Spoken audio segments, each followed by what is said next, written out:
Qul law antum tamlikuna khazaina rahmati rabbi idzal la amsaktum khasyatal infaq wa kanal insanu qatura. Walaqad atayna Musa tis'a ayatin bayyinatin fas'al bani Israila isja'ahum faqala lahu fir'aunu inni la'adhunnuka ya Musa masrura. Qala laqad alimta ma anzala haula'i illa rabbus samawati wal ardi basair wa inni la'adhunnuka ya fir'aunu masrura. Fa arada ay yastafizzahum minal ardi fa aghraqnahu wa man ma'ahu jami'a. Wa qulna min ba'dihi li bani Israila askunul arda fa idza jaa'a wa'dul akhirati ji'na bikum lafifa. Kul ngucapa sira Muhammad lahum maring kufar atau lahum maring tiyang kathah. Lau antum diparil utawi sira kabeh, diandekan diparil utawi sira kabeh. Iku tamlikuna iku miliki sira kabeh utawa nguasai sira kabeh utawa dadi ngrajani sira kabeh. Tamlikuna iku dadi nguasai sira kabeh utawa miliki sira kabeh. Khazaina rahmati rabbi ing pira-pira khazanae pira-pira gudange rahmate pangeran ingsun. Minar rizki saking rezeki wal matori lan udan. Idzan nalikane mengkono la amsaktum yektine bakal ngekang sira kabeh to ngeker sira kabeh ela bakhiltum yektine dadi tambah medhit sira kabeh. Kowe umpama tambah sugih tambah nguasani donya, kowe tambah medhit khasyatal infaqi krana wedine enteke khazain, enteke donya, enteke khazain. Khaufa nafadiha tegese kuwatir enteke khazain. Bil infaqi kelawan sebab nglakoni infak. Fatak turu mongko dadi sebabe medhit sira kabeh. Wa kana lan ana sapa insanu sapa manusa iku koturon iku akeh medhite iku dewatak dasar medhit ae bakhilan tegese dewatak dasar bakhil to medhit. Walaqad atena lan teman-teman maringi sapa ingsun Musa ing Musa tis'a ayatin ing 9 pira-pira ayat bayinatin ingkang jelas-jelas kabeh wadhihatin tegese ingkang jelas kabeh. Wa ya titisu ayah iku alyat iku tangan, maksudnya tangan sing iso warna sinar. Fa idza ya baidu nadirin wal asolan tekan tongkat. Wa tufanu lan tufan. Angin topan wal jaradu lan walang. Walang sing musibah wal kumalu lan kutu ta itu mawadufati lan katak atau kodhok wadamu lan darah. Awit tamsu to kehapuse wajah. Wasini nulan pira-pira wasinina lan pira-pira napa paceklek. Wanak susamaroti lan kurange pira-pira buah-buahan. Fas'al mongko takok sira ya Muhammad wa Muhammad bani Israil ing bani Israil. Anhu saking ikilah masalah Nabi Musa soal takririn kelan takok sing nguatno lil musyrikina kedhe pira-pira musyrik nguatno ala sidqi kae ngatasé benere sira Muhammad. Au faqulna lahu is'al wa fi qira'atin bilafdil madhi fasa'ala bani Israil mboten fas'al tapi fasa'ala. Ifja analikane teka sapa Musa hum ing bani Israil faqala mongko ngucap lagu maring Musa sapa Fir'aun. Inni la azunnuka ya Musa masura. Ini saat temen ingsun la azun yektine nyangka ingsun ka ing sira ya Musa tak sangka masuran ingkang den sihir. Makhdu antegese ingkang den tipu makhluban tur ingkang den kalah napa ala akli ka ing atase akal sira. Dianggep wong stres dianggep wong edan. Kala dawuh sapa Nabi Musa laqad alim ta teman-teman ngerti sira Musa. Ma anzala ora nurono haulail ayat ing mengkono ayat sapa ila rabbis samawati kecuali pangerane pira-pira langit wal ardi lan bumi. Basa ira khalih dadi pira-pira ibarat atau pira-pira teladan ibarat iki pira-pira teladan walakin nakat tapi ne utai sira Fir'aun iku tu'ani iku angas sira Fir'aun wa fi qira'atin bidom bitta lan dometa qala laqad alimtu boten laqad alimta de laqad alimtu wa inni lan sak temen ingsun la agun nek yang kok ingsun ka ing sira ya Fir'aun Fir'aun tak sangka masburon ingkang rusak halikan tegese ingkang rusak au masrufan utawa ingkang den enggokno adil khairi saking kaapian. Fa'aroda ayyastafizah. Fa'aroda mongko ngarepno sapa Fir'aun ayyastafizah minta ngusir sapa Fir'aun hum ing Musa. Ayyukhrija sing ngarepno sapa Fir'aun ngetokno Musa ing Musa wa qaumah lan kaum Musa minal ardi saking bumi ardi Misra tekse bumi Mesir. Fa asruknahu mongko nenggelamno ingsun hu ing Firaun wa manan wong mahu kang sertane Firaun jami'an halis kabehane. Wa qulna lan ngucap sapa ingsun mibadi saking sakwise Musa li Bani Israil maring Bani Israil. Uskunu tepono sira kabeh al-ardh ing bumi. Fa idza jaa mongko nalikane teka apa wa'dul akhirati apa janji sing terakhir. Aisa ati tekse kiamat. Sinamu kok bakal nekano ingsun bikum ing sira kabeh lafifan khalik bergelombang utawa khalik berkelompok jami'an khalik berkelompok antum ya sira kabeh wahum lan Bani Israil. Muni kula terangno separo mawon sing mungkin sing separo tentang Nabi Muhammad. Niki wonten ayat tentang kritik terhadap pola atau watak dasar orang sing sugih. Mboten sugih desa, sugih kabupaten itu sing melarat, maksudnya sugih tenan. Umpama manusa nu miliki khazanahe rahmate Allah, iku mesti tambah medhit. Ya, artinya wong tambah sugih mesti tambah medhit. Senajan to medhite wong sugih iku jek luwih akeh timbang lomane wong melarat. Angger. Medhite wong sugih nasional iku nak bayar zakat jek 1 miliar. Lomane wong melarat ya ora tau zakat. Tapi sekarang itu di kota sedang dikembangkan logika infak, orang-orang kaya itu sadar infak. Makanya sekarang itu donatur-donatur kota itu sedang mengembangkan lembaga-lembaga agama itu sehat semua. Karena memang sekarang itu trennya itu baru sadar-sadarnya orang kaya mau zakat, mau infak. Secara nasional wonten rumah zakat, ya, tenggene Jakarta wonten basis badan infak dan apa zakat. Dan lembaga-lembaga kayak di Universitas Islam Indonesia atau UGM ya wonten lazis lembaga infak dan apa zakat ya, terus rumah zakat, basis dan sebagainya. Itu keberhasilan ulama atau orang-orang baik ya, ulama atau ustadz atau orang-orang baik untuk memberi penyadaran sama orang-orang kaya. Logika penyadarannya itu mudah sebenarnya, kalau kita mau berpikir serius itu mudah. Begini, orang tuh kalau punya mobil Mercy, ada mobil Mercy sing regane 0,5 miliar nopo sak miliar. Niku untuk perawatan niku kena nggo makani cah yatim 10. Kok oli ini mobil Mercy 500.000 piro. Paham? Engko tuku bensinnya 1 liter sing super nopo niku yo larang. Semua peralatannya larang. Apalagi orang-orang kaya yang punya selera aneh, misalnya ngrumat bulldog atau herder. Niku jatah dagingnya itu 1 hari 5 kilo, nggo ngrumat cah yatim niku. Nak di herder sing sedina daging 5 kilo niku artinya nak 50.000 mun 250.000 ping sak wulan terus itu. Nggo ngrumat apa? Herder. Kalau orang-orang kaya kota itu kan aneh-aneh, kadang punya kebun binatang mini dan itu artinya biayanya apa? Tinggi, nggih. Sekarang tuh alhamdulillah di Jakarta, di Jogja, di mana-mana orang-orang kaya yang punya selera aneh-aneh itu memang tetap dilakukan, selera anehnya tetap dilakukan. Tapi mereka sudah membandingkan dengan andekan itu disumbangkan pada fakir miskin atau pada yayasan Islam. Artinya tingkat keborosannya untuk hal-hal yang kayak begitu diinfakkan sama fakir miskin atau yayasan.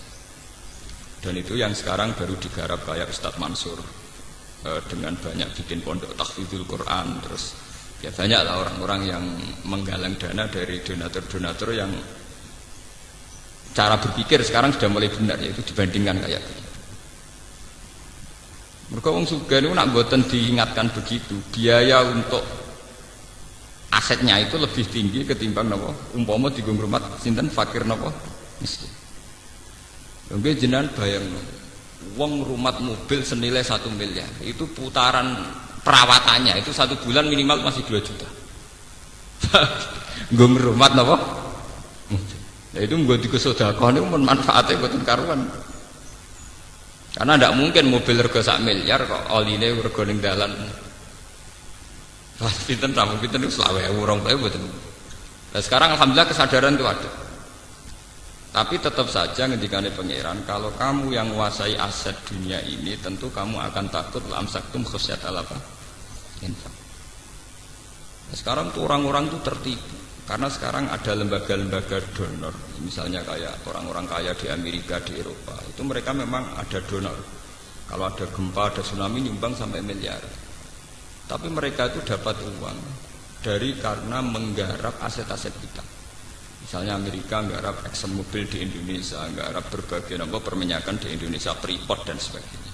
Memang ada dana safety net, dana sosial. Ya dan memang miliaran karena dari aset triliunan tentu napa? Sementara kita sing mau donya dikano separo wae cek 20.000 wong donya induke mung 50.000. Dikano separo mung selawe napa? Tapi ini jadi pelajaran gitu. Mana kalau matur nuwun nggih sampai tiang-tiang kota sing menggalang itu. Sekarang itu ada kesadaran gimana orang-orang kota itu sadar bahwa saat mereka itu kikir terhadap fakir miskin, saat mereka kikir terhadap yatim piatu, toh mereka mengeluarkan uang puluhan juta untuk aset-aset yang mereka miliki. Pemenang sing nak diselera aneh-aneh itu tadi kayak merawat mobil mewah itu ya biayanya tinggi. Merawat benda-benda seni itu juga biayanya apa?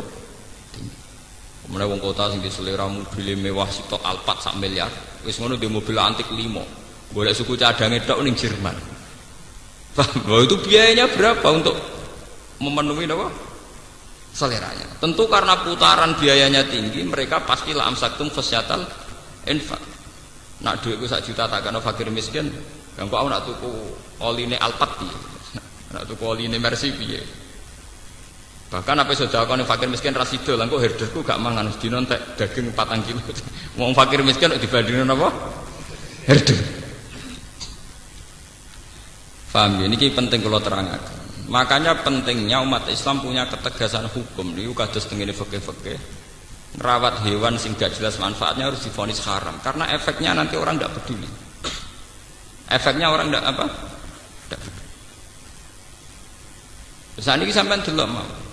Wong lagi duwe sapi, kowe ora tau ngedusi anake, malah esuk ngedusi sapi. Lha itu kan mboten usah ado-ado. Paham ya? Wong seneng manuk perkutut, esuk-esuk dilapi, kandange dilapi, wadal anake bekompol dibeno. Tapi nak telek perkutut, esuk napa? Steril terus. Artinya betapa manusia itu mudah lupa. Ngerduwe mainan, di kesenengan wis. Begitu juga menyangkut dunia sepele, kok tiang-tiang melarat niku rak mestine kudu sayang mbek anak. Iki gara-gara gelas dipecahno anake ditabuk. Gelas regane mbok 2.000. Jiwet anake ditabuki kok anake mriyang priksa entek 200 ya. Oleh kedonya nomor gelas pecah. Nah kula tak haramno tenan bojo kula nyentak anak perkara gelas pecah, TV menek gelas TV pecah kira-kira ora tak sentak. Mosok anak kok dibandingno TV, anak kok dibandingno gel. Ya itu tadi karena kita merasa memiliki. Dan ini cara ilmu hikam, cara tasawuf. Kenapa terjadi khasyatan infak? Karena salahnya kamu tamlikuna khazaina rahmati rabbi. Kamu merasa memiliki. Jadi awal dari kamu kikir karena merasa memiliki. Itu beda dengan dari awal kamu hanya merasa titipan. Merasa itu milik Allah yang diamanatkan ke kamu. Karena itu bisa merekonstruksi, bisa merubah pola pikir Anda. Misalnya sampean di duit, ngerasa itu mau titipane pangeran, wae pangeran. Tentu cara kamu berpikir wa fi amwalihim haqqul lisaili wal mahrum, bahwa dalam harta yang kita miliki ada hak bagi orang lain. Tapi kan kita terbiasa dengan bahasa keangkuhan, ini milik saya, hak saya. Paham ya? Makanya cara ilmu-ilmu tasawuf, wong nak salah awale mesti salah mrene. Sing disebut al-bidayah lahiyan nihayah. Al-bidayah lahiyan nihayah. Kawitane perkara mesti dadi akhire perkara.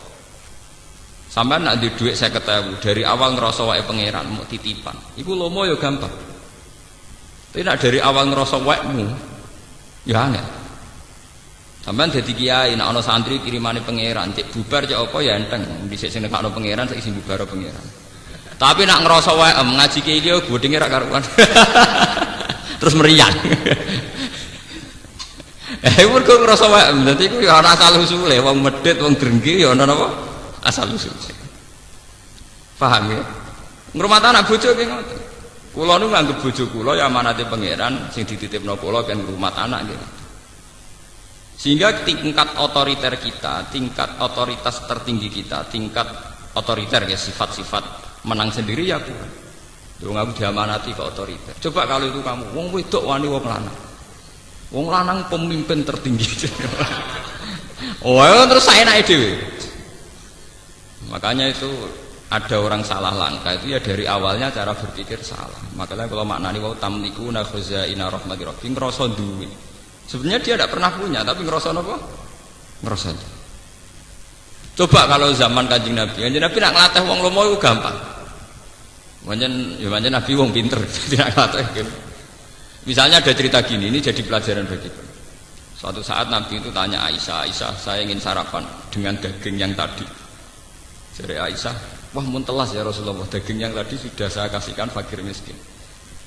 Jadi Kanjeng Nabi, kowe salah Aisyah, sing mbok kekno sing ijek.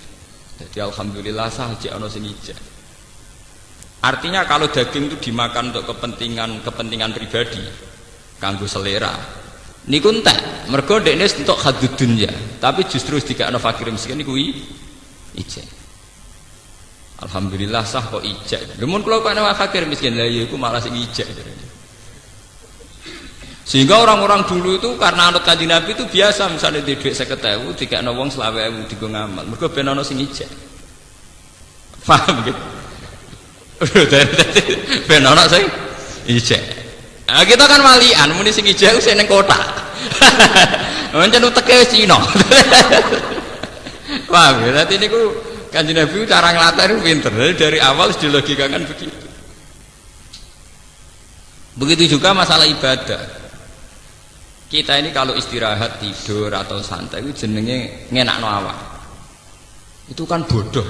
Wong tidur layah-layah kukar-kukur ning ranjam kok jare ngenakno awak. Itu kan melecehkan harkat manusia. Nah Kanjeng Nabi boten, dari awal darani istirahat itu kayak sholat. Kanjeng Nabi itu kalau punya masalah ekonomi, masalah beban sosial itu sering cerita ning Bilal, arifna ya Bilal. Mbok aku paringi istirahat Bilal, aku kasih istirahat. Apa istirahatnya Nabi? Yaitu saat Bilal azan dan bergegas melaksanakan sholat. Sampai Nabi ngendikan wa qurratu aini fis sholat. Aku itu tenang nak sholat Bilal. Sehingga beliau tersiksa.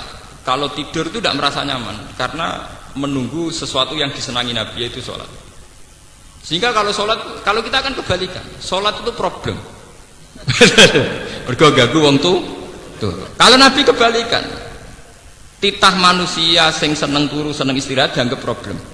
Karena beliau syauk isak cepet-cepet napa sholat.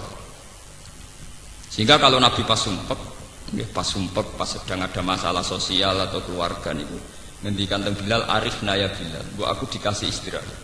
Niku nak Bilal sekali azan niku Nabi wajahnya kita berbinar-binar senang. Dan itu rahasia bagi Aisyah, sudah rahasia keluarga. Do senang semua keluarga senang. Go Nabi badhe napa? Salat. Nabi ketok ceria, ketok senang. Go Nabi jenenge Mbak dawuh wa qurratu aini fis salat. Sehingga dengan cara berpikir begitu itu beliau mudah sekali atau yang meniru beliau mudah sekali melakukan tatajafa junubuhum anil madaji yad'una rabbahum khaufan wa tama'an. Karena muslim sejati kan logikanya gampang. Masa saya orang yang punya akal, punya iman, nikmati kukur-kukur ning ranjam, ambek molat-molek. Mestinya aku luwih nikmati datang mencari Tuhan, yad'una rabbahum khaufan wa tama'an. Bercengkrama dengan Tuhan, bermunajat dengan Tuhan. Sehingga ketika bercengkrama dengan Tuhan, munajat, tahajud itu nyaman. Sehingga nganggap tidur itu problem. Hanya itu kodrat manusia ngantuk ya kita tidur. Tapi dari awal dianggap problem. Ibadahnya yang dianggap satu pesta, satu arus, satu nopo pesta. Paham ya? Nah kita kan walian, nopo? Ya. Tahajud dianggap problem, kukur-kukur ning ranjam dianggap pesta. Ini kan bodoh. Tobat ya, jangan ngaji ini nopo? Tobat. Itu penistaan harkat manusia. Paham? Penistaan harkat nopo? Kita yang katanya punya akal, punya visi modern, jebule ngledek mau seneng kukur-kukur dhuwur ranjang. Bagaimana orang kaya ini punya harkat ketika pesta dengan Tuhan, munajat dengan Tuhan, dianggap sebuah problem. Akale ning ndi? Wong pesta ambek pangeran dianggap problem. Dan ini yang dilakukan para nabi. Sampai Sayyidina Umar ketika kena panah dan ketika ditarik itu sakit, muga panah itu bentuknya kados pancing, tambah mlebu ditarik tambah sakit. Muga bentuknya kados pancing ngoten grendele. Apa kata Sayyidina Umar? Ya wis mbok jupukna aku pas salat. Ketika beliau pas sholat dijupuk nu mboten krasa. Aku sholat was, ono salam ya krungu. Ono apa ya krungu. Paham ya, itu jenis al-bidayah lahian nihaya. Kalau kamu dari awal cara merekonstruksi pikiran salah, jadi kamane background cara berpikir itu salah, nggih salah terus. Misalnya lomo gini kan, carane lomo piye dari awal kita jangan menganggap kita punya harta. Kados kula lah contoh yang saya alami. Kados kula ngaji begini itu dari awal niat lillahi ta'ala. Ya sudah saya nyaman. Pokoknya mulang Quran aku senang. Mergo iku kitab buah. Sudah. Sehingga saya tidak mudah kecewa tentang fasilitas, tentang hak-hak saya. Coba kalau dari awal saya punya tradisi transaksional. Ngaji gak diregani ngene niku lara kabeh, ngati ya lara ya rapat ikhlas ya. Itu kan karena salah awalnya. Makanya ulama-ulama dulu mentradisikan orang harus cara berpikir kata Sulam Taufik, kata Sulam Sabinah, ya kudu minallah wa ilallah wa bil